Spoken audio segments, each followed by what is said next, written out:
Hello, Year 5. It's Thursday morning, 28th of January. I'm feeling fine. I hope you are too.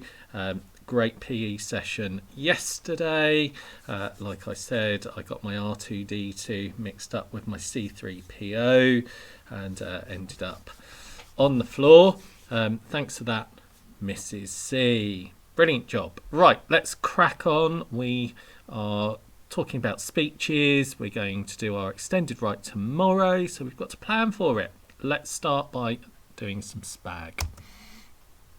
So, in your speech writing, you will be using the future tense in parts of it.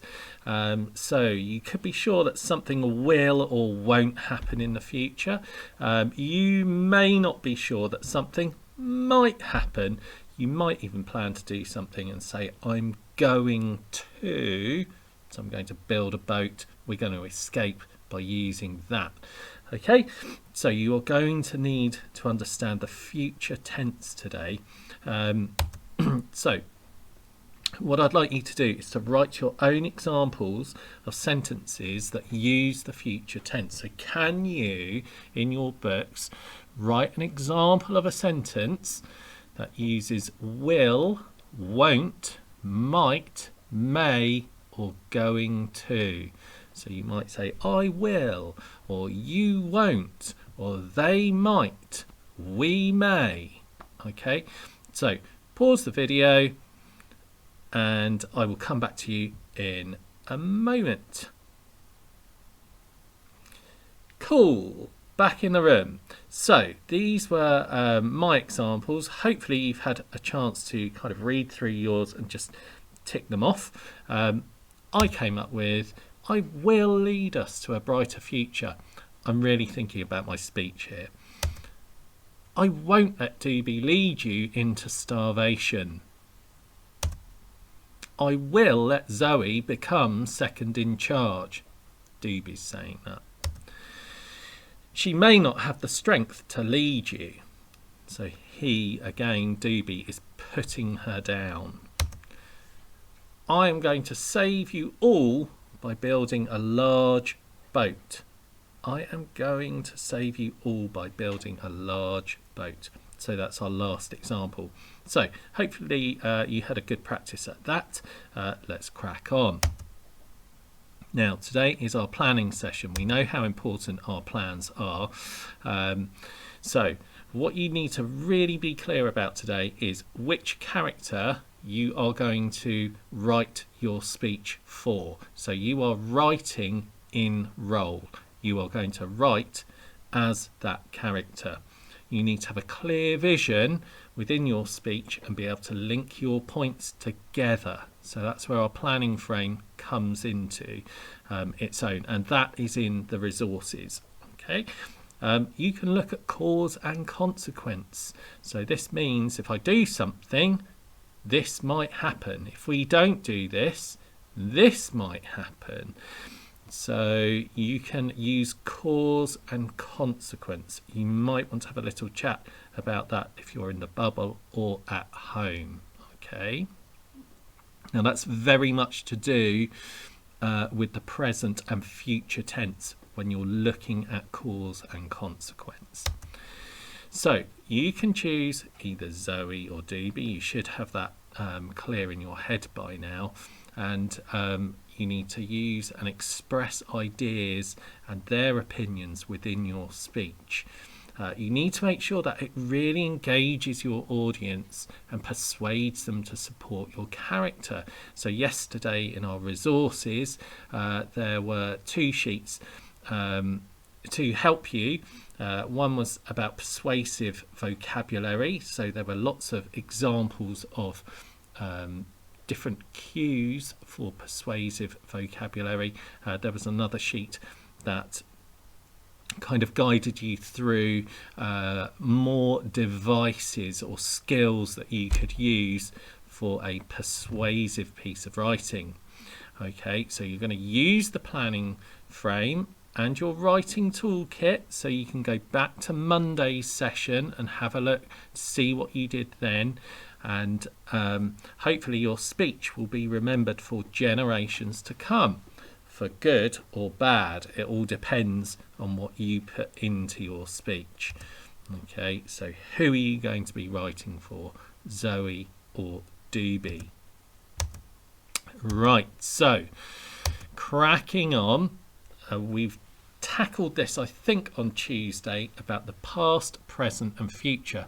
We had a brilliant discussion after watching Greta Thunberg's speech, a very powerful speech yesterday in class about climate change, and we talked a lot about how she used statistics from the past, what was happening in the present, and how the future is going to be affected. So you need to include things from the past, from the present, and ideas for the future in your speech. Now, what's your backstory? Yesterday, Greta's speech, she started out by saying, I shouldn't be here. I'm a schoolgirl. I live across the oceans.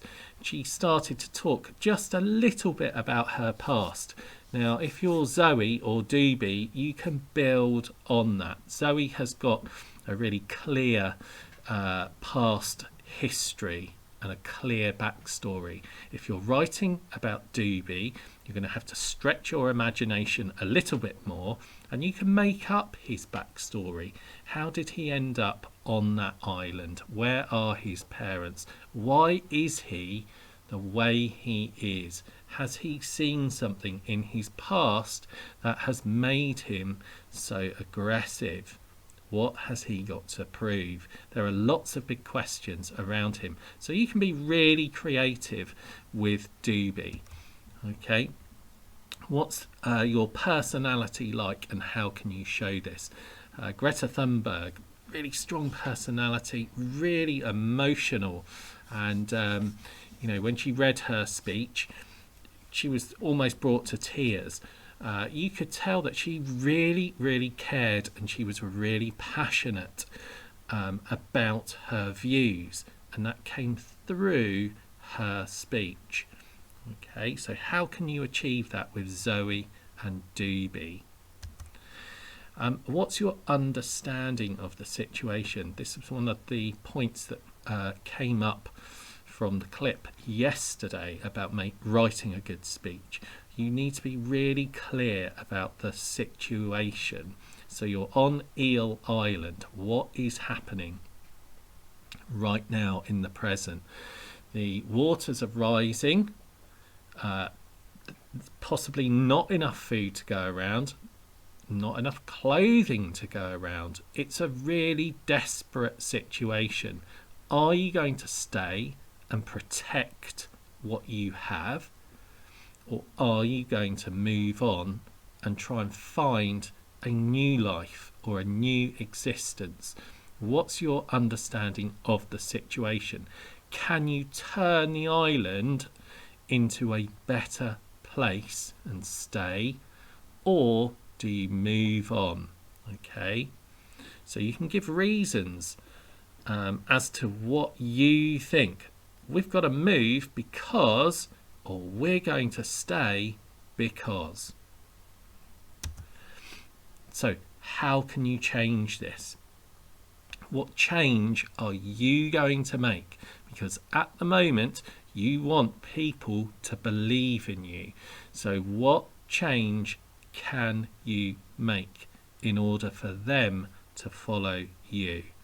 Okay, now you can pause at any point during the video and have a discussion, have a think, go back through your work this week, okay, and really try and get into the heads of Zoe and Doobie. What can you promise or say to inspire the people? Now, this is where you really need to connect with your audience. And again, that was a hot tip from yesterday's lesson. And again, you can go back and watch that video. How are you going to inspire the people? You've got to choose really good vocabulary to kind of hook them in. You've got to have a clear vision to make people want to follow you. Think about our school values, okay? You can mention values. So again, think about your audience and tell them about their role. What could these people do in order to change things to make it a better place? So you can include your audience, praise them for their efforts that they've made in the past, praise them for maybe how they've helped you right now in the present time. Tell them what you expect of them in the future, and that you know that they will make a good job of this. Okay, so think about your audience. Now we're going to move on to our planning frame. So our planning frame is here on the left hand side of the screen. That will be in the resources. So the structure of your speech, you need to think about your introduction and explain a little bit about yourself and your backstory. Why are you making this speech? What would you like the outcome to be? What do you want to see that happens? Now, the second paragraph, make your first point really strong. What is the key issue? So this is really where you think about the present. Okay, what's happening now? What is the key issue? The waters are rising. We're running out of food. So you can elaborate on that. Okay, the third paragraph, you want to make links to the first point, but move on to the second point. So what's going to be the consequence? Okay, if we just leave things as they are, what might happen? Okay, if we make a change, what might happen? Your fourth paragraph, this is your final point, and it really needs to be your strongest point. So there's an expression that says, you really need to hammer it home at this point. This is where you want to get those people believing in you. Finally, your conclusion, you need to summarize your main points and persuade these people to follow you. This is a good time to place your rhetorical question. Okay, now you don't just have to stick one there. You can dot your questions around throughout your speech. Okay, so we're going to listen to an example of a speech that somebody wrote, and they wrote it in the role of Zoe. Now, before we do that, I'm just going to point out your must, should, could, and might. And again, if you want to jot down some ideas from this speech, please feel free. There will be a waggle tomorrow. But this is a really good example, so I thought I'd share it with you. So you've got to plan a speech today. You should use persuasive vocabulary and ideas. That's in the resources. You could add statistics from the past, present, and predict future outcomes. Greta Thunberg was brilliant at using her statistics. You might use repetitive phrases or a rhetorical question. And again, Greta kept saying, "How dare you? How dare you?" And she kept using that phrase throughout her speech. So you could come up with your own phrase. Right, so let's listen to the speech. If I can get my cursor on the screen. Oh, it's not going to do that. Why won't it? Here we go. So let's listen to a speech written by somebody last year. Oh, technology. Here we go. Our futures. I am Zoe. I come from Norwich. I've been here for 2 days, but I have a compass to lead the way through light and dark. I am making this speech to show I am your true leader. Together we can escape and live a better life. I know the same pain as you. Losing family members to the flood, The flood took their freedom, but it won't take ours. If we team up, the cloud of death that hangs over us will disappear. We are all strong. If we stay together here, our bright futures will disintegrate over time. Do you want to live under a dictatorship? Join our fellowship. I have a compass to lead the way. We are living like scavenging wolves. I can lead alongside Doobie. I have the brains and the equipment. We can escape this island of poverty and sail to the mainland of prosperity and make a better life for the next generation. I have a compass to lead the way. You can trust me to take us to safety. The pigs don't have the chance. They're not strong enough or smart enough. My compass will lead the way. If you join me, you will live a better life. If you join me, you will have food. You will be happier. The mainland is everything you ever dreamed of. 36 children died of starvation last year. We can't let that happen this year. Thank you for listening. Okay, that was a really, really impressive speech. It doesn't have to go on and on and on and on. That was really clear and to the point. So again, a checklist. You've got to your introduction should be about the main point. Your personal story is really important. You want people to believe in you. Emotions, again, really important. How can you make people kind of like aware of your emotions? Metaphors. So a metaphor is something that is a comparison to something that isn't like it. So if I give you an example, this is a volcanic situation that is ready to explode. So you're saying or comparing something by using the word is. Okay, so it's not like a simile. You're saying this is a volcanic situation that is ready to explode. You could say her tears were a river that flowed down her cheek and flooded my heart. So you're saying that something is like, it is exactly that. Okay, adjectives. Yesterday, again in Greta's speech, some really good adjectives like it's crystal clear. She didn't just say it's clear, it's crystal clear. So think about your adjectives. Can really make your speech that much more powerful. A rhetorical question, we've talked a lot about rhetorical questions, so you should be okay with those. A repeated phrase, again, you think about that phrase is really important. When will we be free?